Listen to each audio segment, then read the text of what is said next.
Shalom Bapak Ibu Saudara-saudari yang terkasih dalam Yesus Kristus. Berjumpa lagi bersama saya Firsta Susan Ferdiani dalam program Cinta Kasih. Dan terpujilah Tuhan karena oleh kasih dan anugerahnya saja kita dapat berjumpa kembali dalam kesempatan ini masih di Gereja Kemah Injil Indonesia Jemaat Tanjung Selor. Dan seperti biasa kita akan berbincang-bincang mengenai kebenaran firman Tuhan yang kali ini akan disampaikan oleh hambanya, Bapak Pendeta Tomusi Hombing MTH. Halo Bapak, selamat berjumpa kembali. Ya, shalom, senang sekali, San. Apa kabar, Pak? Ya, puji Tuhan, puji Tuhan, sehat. Baik sekali. Ya. Baik, hari ini tema firman Tuhan kita adalah mengenai cinta kasih Kristus, menggerakkan kasih persaudaraan. Betul, Pak ya? Betul sekali, San. Ya, dari 1 Petrus pasal yang pertama ayat yang ke-22. Izinkan saya membacakan kebenaran firman Tuhan ini, Pak ya. Ya, silakan. 1 Petrus pasal yang pertama ayat yang ke-22. Demikian firman Tuhan. Karena kamu telah menyucikan dirimu oleh ketaatan kepada kebenaran, sehingga kamu dapat mengamalkan kasih persaudaraan yang tulus ikhlas. Hendaklah kamu bersungguh-sungguh saling mengasihi dengan segenap hatimu. Dan demikian kebenaran firman Tuhan. Silahkan kepada Bapak Pendeta untuk menyampaikan apa yang dimaksud dengan kasih persaudaraan. Ya, terima kasih, San, dan pemirsa di rumah. Saya ingin menyapa dulu semua umat kita dan pemirsa yang ada di rumah. Shalom, salam sejahtera untuk kita semua. Saya menyampaikan selamat merayakan Natal.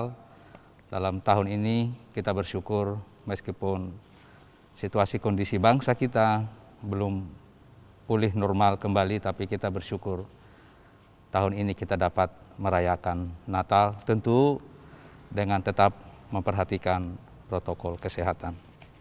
San, ya. Jadi begini, kalau kita melihat tema Natal nasional tahun ini, tentu kalau kita cermati, ini sangat relevan sekali dengan situasi yang dihadapi bangsa kita saat ini. Secara terkhusus kita sebagai umat Kristen di dalam merayakan hari kelahiran Sang Juru Selamat kita, Yesus Kristus. Nah, tadi saya katakan sangat relevan. Pertanyaannya mengapa sangat relevan? Yang pertama, karena tema ini berkaitan langsung dengan realitas yang kita hadapi, baik sebagai umat Tuhan dan juga yang kita hadapi bersama-sama di dalam kondisi bangsa kita. Artinya apa? Bahwa realitas yang kita hadapi hari ini, ada fakta yang terjadi yang kita tidak kehendaki, sekaligus juga fakta itu tidak bisa kita hindari. Itu yang pertama.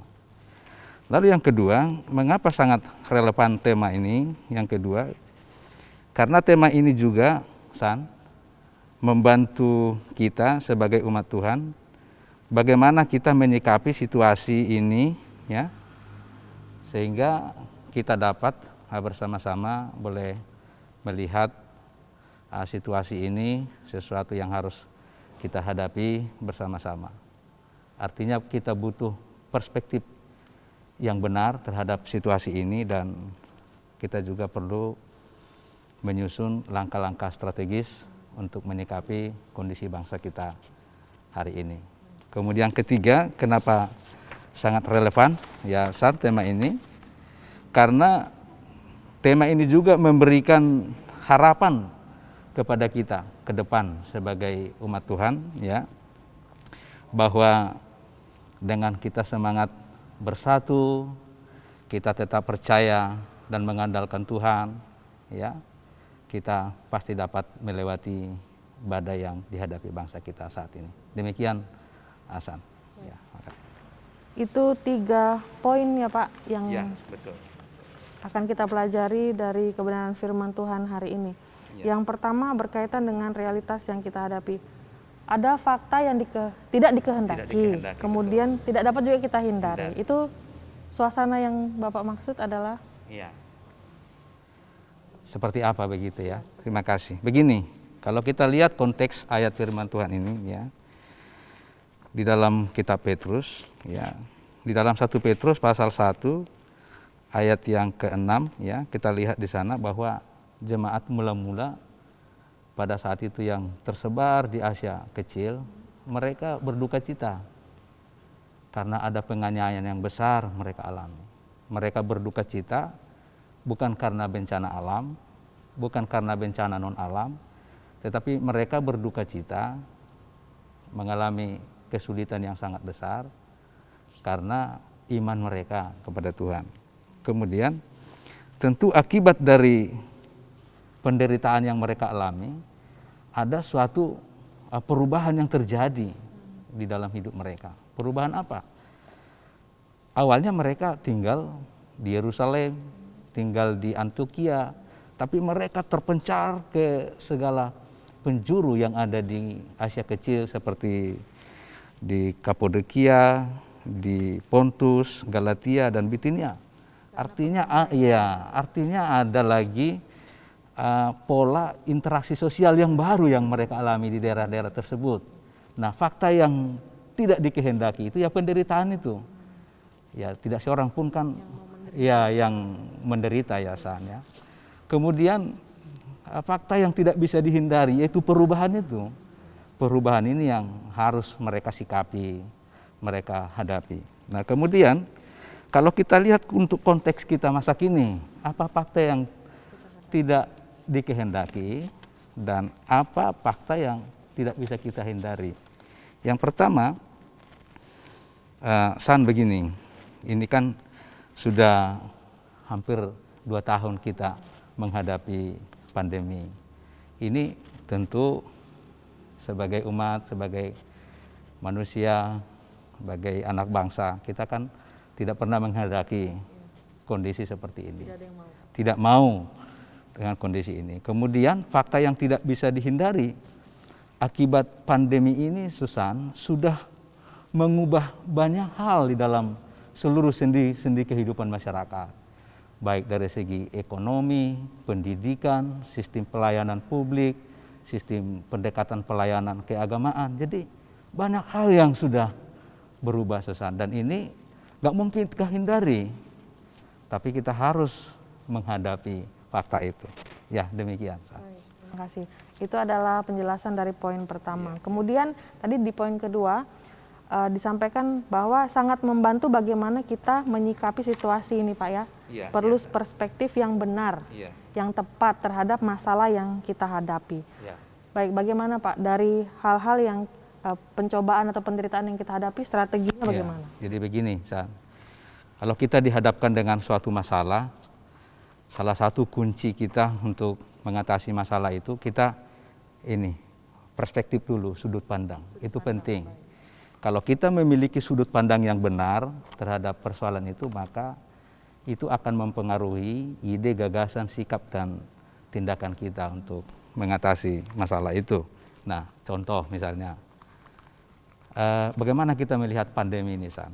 Sama dengan yang dialami oleh jemaat waktu itu ya di abad pertama. Memang kasusnya berbeda, tapi prinsipnya sama ya. Mereka menghadapi masalah, kita juga menghadapi masalah ya.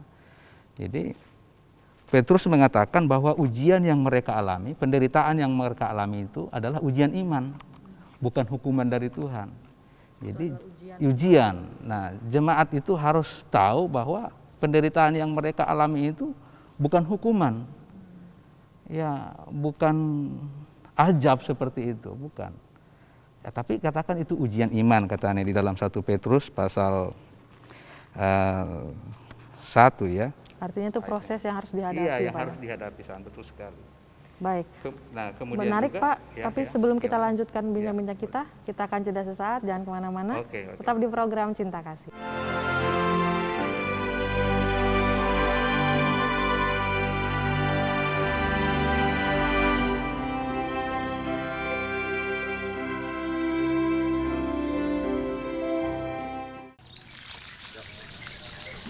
Bu, cuaca pagi ini cerah betul. Ayo kita berjemur, biar sehat. Oh iya ya Pak ya. Gitu. Ayo.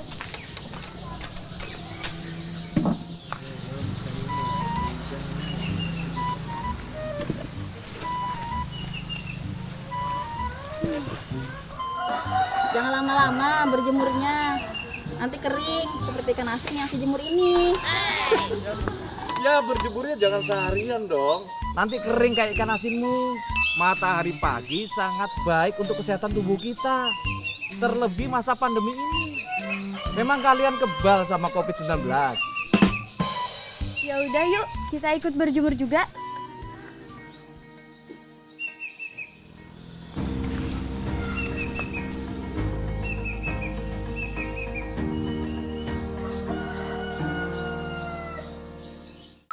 Semua warga harus ikut berkontribusi. Tanpa kesatuan itu kita tak akan mampu menghentikan penyebaran COVID. Tes. Wahai engkau, di masa pandemi ini, berjuanglah. Apakah engkau akan berdiam diri? Apakah engkau hanya sembunyi? Lihat isi dompetmu. Oh no.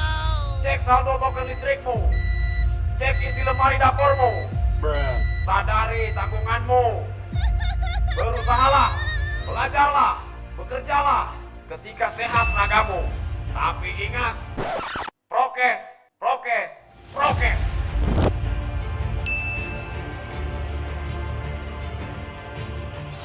Semangatlah, jangan menyerah, tetaplah teguh.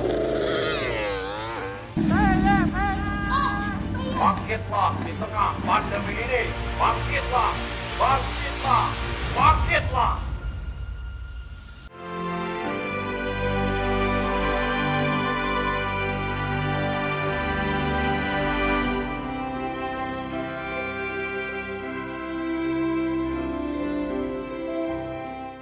Bapak Ibu Jemaat Tuhan yang terkasih dalam Yesus Kristus, kembali lagi bersama kami di program Cinta Kasih. Dan kita akan melanjutkan perbincangan kita bersama Bapak Pendeta Tomus Siombing hari ini ya Pak. Iya. Kita berbicara tentang cinta kasih Kristus menggerakkan kasih persaudaraan. Tadi kita sudah membahas sampai di poin yang kedua. Ya. Kemudian silakan dilanjutkan Pak untuk bagaimana strategi kita untuk menghadapi cobaan-cobaan tadi. Baik, San, terima kasih pemirsa di rumah. Ya, tadi kita sudah mengupas satu poin, yaitu kita harus memiliki perspektif yang benar dulu terhadap situasi yang kita hadapi. Kemudian saya lupa tadi, San, perspektif kita untuk konteks masa kini, saya boleh tambahkan ya, tidak apa-apa ya. Jadi saat ini kita menghadapi COVID-19 ya, yang begitu panjang. Jadi ini kan bencana non alam ya.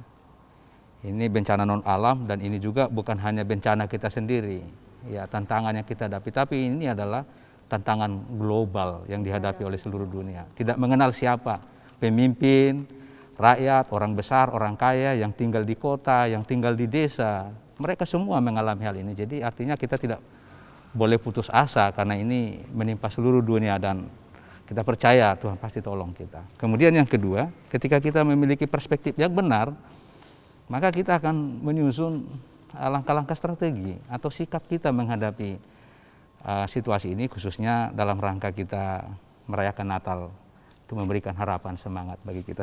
Yang pertama ialah ya, kita harus membangun kekuatan spiritual kita dulu. Di dalam 1 Petrus pasal 1 ayat 21, di sana ada kata kunci yang saya pelajari, bicara tentang iman dan pengharapan. Petrus berkata, walaupun kamu menghadapi penderitaan, kesusahan, tapi imanmu harus tertuju kepada Allah, pengharapanmu. Iman pengharapan kita tidak tertuju kepada situasi kita, tapi iman kita harus tertuju kepada Allah. Dan dari situlah lahir kekuatan kita untuk, itu strategi yang paling kuat. Benteng kita adalah iman dalam menghadapi.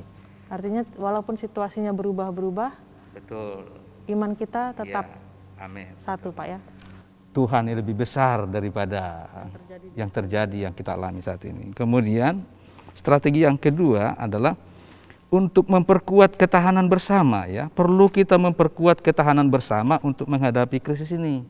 Karena masalah ini kita tidak hadapi sendiri, tetapi sebagai umat Tuhan, sebagai anak bangsa, kita harus bersama-sama, bahu-membahu, bergotong royong, bersama-sama mengatasi masalah bangsa kita. Itu sebabnya tema Natal tahun ini cinta kasih Yesus Kristus menggerakkan persaudaraan.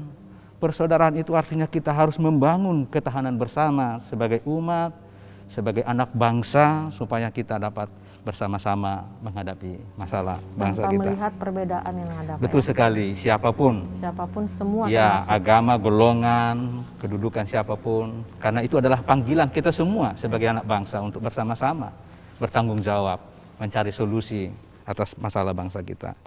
Kemudian yang ketiga, Mbak Susan, strategi kita ialah perlu kita mengembangkan keterampilan diri kita untuk menghadapi perubahan akibat COVID ini. Nah, San, sekarang ini kan sudah begitu cepat perubahan terjadi. Hal yang tidak pernah kita bayangkan, hari ini sudah kita hadapi. Next berikutnya kita tidak tahu apa yang akan terjadi. Ya kan? Nah, karena itu perlu kita menciptakan strategi, mensiasati, mengembangkan keterampilan diri kita ya untuk mengatasi persoalan ini. 1 Petrus pasal 1 ayat 13, ini ada referensinya firman Tuhan. Dikatakan siapkanlah akal budimu. Nah, jadi siapkanlah akal budimu. Kita manusia ciptaan Tuhan diberikan hikmat pengetahuan dan kreativitas untuk menciptakan peluang di masa yang sulit ini, menciptakan peluang ekonomi, menciptakan peluang mengembangkan pelayanan. Akal budi kita harus tetap kita kembangkan, keterampilan diri kita harus tetap kembangkan. Ini dalam hal-hal yang positif, Pak ya. Yang positif yang tentunya. bermanfaat bagi yang bermanfaat. banyak orang. Ya, betul Berarti sekali. dalam situasi dan kondisi yang seperti sekarang, Ya, sesusah apapun kita Ya. tidak boleh down tadi Pak ya. Betul Iman sekali. harus tetap berpengharapan, amin. percaya bahwa Tuhan akan tolong. Betul sekali. Terus juga kita dituntut kreatif begitu Pak ya. Harus kreatif. Kreatif dengan segala Ya. situasi yang ada. Sebagai anak Tuhan, ya Tuhan kita berikan hikmat, keterampilan, akal budi, karunia, kapasitas. Alam ciptaan ini diciptakan Tuhan luar biasa kekayaannya. Kita harus gali potensi-potensi di desa kita, di masyarakat kita. Untuk apa? Menggairahkan ekonomi kita kembali supaya kita bangkit keluar dari masalah ini. Terima kasih. Dan mungkin yang ketiga Pak ya, Iya, ya. harapan kita ke depan sebagai umat Tuhan begitu Ya. maupun satu bangsa, bagaimana Pak? Begini, San. Jadi tiga hal tadi kan. Yang ketiga begini. Harapan kita ke depan ya, kita percaya melalui kehadiran Yesus Kristus, Natal yang datang ke dunia ini, Yesus datang dari surga ke dunia untuk menjawab masalah-masalah kita, memberi harapan kepada kita, meneguhkan, menguatkan iman kita ya San.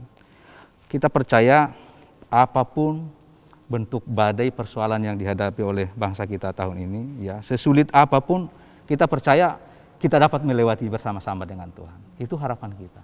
Karena Yesus sudah datang, Dia Immanuel menyertai kita. Ya pasti akan beri kita kekuatan untuk melaluinya. Kemudian yang kedua, ya harapan kita dari pilihan sikap yang kita lakukan hari ini sebagai respon kita menyikapi keadaan ini ya Mbak Susan, ya menyikapi setiap perubahan yang terjadi, ya tentu menentukan apa yang akan kita capai ke depan. Nah makanya strategi sikap itu penting sekali. Nah kalau kita menyikapi dengan benar masalah hari ini, ya itu akan menentukan apa yang akan kita dapat ke depan, dan dengan itu kita ada harapan untuk mencapai hidup yang lebih baik lagi di tahun 2022 yang akan datang. Baik. Ya sebelum kita masuk dalam kesimpulan ini Pak, Ya. tadi baik sekali tentang kasih persaudaraan ya Pak. Saudara. Tidak ada perbedaan. Iya. Bicara tentang kasih harus Iya. kita terapkan dimanapun kita berada, terutama Betul. dalam situasi seperti Betul. ini. Ya mungkin Bapak bisa kasih contoh sederhananya Iya. bagaimana kemudian kita sebagai anak Tuhan menggerakkan cinta kasih persaudaraan kita di dalam lingkungan kita masing-masing. Ada Iya. yang sebagai Ya. Contoh ya, contoh. Iya, ya. Contoh praktis kan gini San. Jadi pemerintah kan mengajar kita, mengarahkan kita supaya kita taat prokes, pakai masker. Artinya kan karena kita mencintai diri kita, mencintai saudara, keluarga kita, ya kita ikuti aturan pemerintah gitu. Misalnya kan San. Nah kemudian pemerintah juga menganjurkan supaya kita menjaga health immunity dan health community. Ya saya sebagai hamba Tuhan mendorong seluruh warga gereja supaya ikut apa yang dianjurkan oleh pemerintah. Masker, vaksin itu adalah bagian dari tanggung jawab kita untuk mewujudkan kasih persaudaraan kita kepada sesama. Jadi saling membantu. Apalagi kan San hari ini banyak yang mengalami kesulitan ekonomi, yang kehilangan pekerjaan. Nah, gereja perlu hadir untuk memberikan ya kekuatan, penghiburan, semangat, memberikan bantuan dalam bentuk apa yang kita bisa berikan kepada sesama kita sebagai wujud bahwa kita menjaga kasih persaudaraan kita. Demikian. Mungkin meskipun masih banyak pro dan kontra tentang vaksinasi, Pak ya. Iya. Tapi ini adalah anjuran yang baik Ya. dengan niat yang baik Betul. untuk kita semua, Ya. sehingga kita anak-anak Tuhan diharapkan juga untuk mengikuti program Ya, pemerintah betul ini, Pak sekali. ya. Kemudian yang lain, Pak. Jadi gini San, saya ulangi dulu vaksin itu ya, karena pro kontra terus ini ya muncul di masyarakat. Ini pemerintah kita itu diberikan Tuhan hikmat, akal budi, dan pemerintah itu adalah berasal dari Tuhan, ditetapkan oleh Tuhan. Mereka memimpin kita untuk kebaikan kita. Tidak mungkin pemerintah melakukan suatu kebijakan yang menghancurkan masa depan rakyatnya sendiri. Tidak ada itu. Karena itu kita taat apa yang dilakukan pemerintah. Vaksin itu adalah ilmiah dan itu wajib dan itu penting untuk membangun herd community kita. Ya, terima kasih. Ya. Kemudian yang menjadi kesimpulan dari firman Tuhan hari ini adalah Ya, jadi saudara pemirsa di rumah, tahun ini kita merayakan Natal di daerah kita, Kabupaten Bulungan, dan di Provinsi Kalimantan Utara yang kita cintai ini. Nah, marilah kita merayakan Natal dalam tahun ini dengan penuh sukacita. Kita beribadah, mengungkapkan syukur kita kepada Tuhan karena Tuhan telah mengasihi kita. Sebagai kesimpulan pada hari ini ialah bahwa Natal yang kita rayakan tahun ini adalah bukti bahwa Allah mengasihi kita. Ia datang ke dunia untuk menyelesaikan semua persoalan kita, manusia, baik dosa, persoalan ekonomi, persoalan dengan sesama. Nah, karena itu marilah kita menghayati dengan sungguh-sungguh Natal yang kita rayakan, bukan sekedar seremonial, tetapi kita memaknainya dengan melaksanakan apa yang Tuhan perintahkan kepada kita. Kemudian kesimpulan yang kedua, jika Allah telah menunjukkan kasih-Nya dan mengatasi segala masalah yang kita hadapi, maka sepatutnya kita pun sebagai umat Tuhan bertanggung jawab ya, mengatasi berbagai persoalan yang dihadapi bangsa kita. Kasih Kristuslah yang menggerakkan kita ya, menggerakkan kita mulai dari pemimpin gereja, seluruh masyarakat. Untuk kita apa? Bersatu, saling mengasihi. Untuk apa? Supaya kita hadir di tengah-tengah masyarakat, di tengah-tengah bangsa kita, berperan aktif untuk menyelesaikan masalah yang dihadapi bangsa kita hari ini. Demikian, Tuhan memberkati kita. Baik, terima kasih Pak Thomas Siombing untuk kebenaran firman Tuhan yang disampaikan hari ini. Kita akan menutup dulu dengan berdoa bersama. Silakan Pak. Pemirsa, mari kita berdoa, bersyukur, dan kita akhiri renungan ini.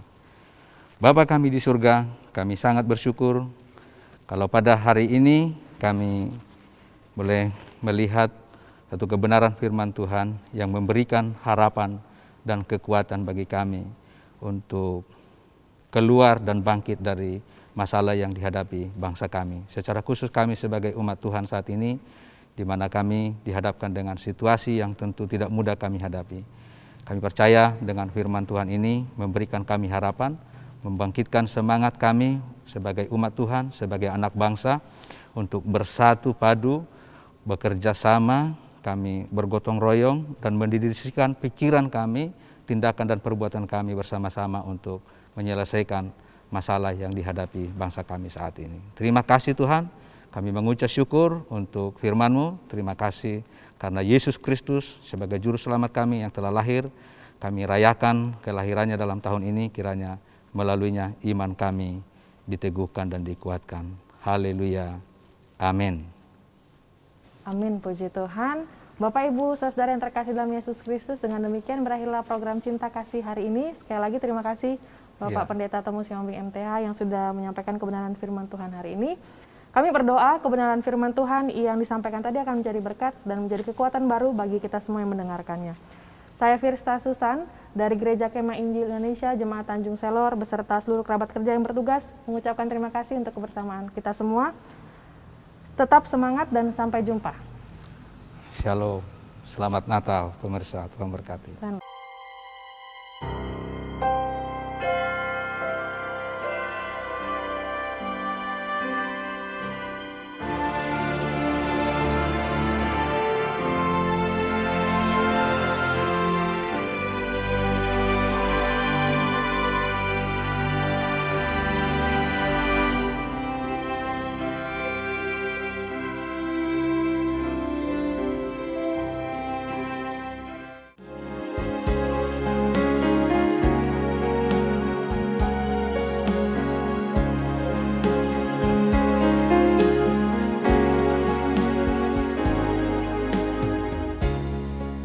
setiamu yang kurasakan, lebih tinggi dari langit biru. Kebaikanmu yang telah kau nyatakan, lebih dalam dari lautan. Berkat-Mu yang telah ku terima sempat membuatku terpesona. Apa yang telah pernah ku pikirkan, itu yang Kau sediakan bagiku. Siapakah aku ini Tuhan, jadi biji mata-Mu. Dengan apakah ku balas Tuhan, selain puji dan sembah Kau. Siapakah aku ini Tuhan, jadi biji mata-Mu. Dengan apakah ku balas Tuhan, selain puji dan sembah Kau. Selain puji dan sembah Kau.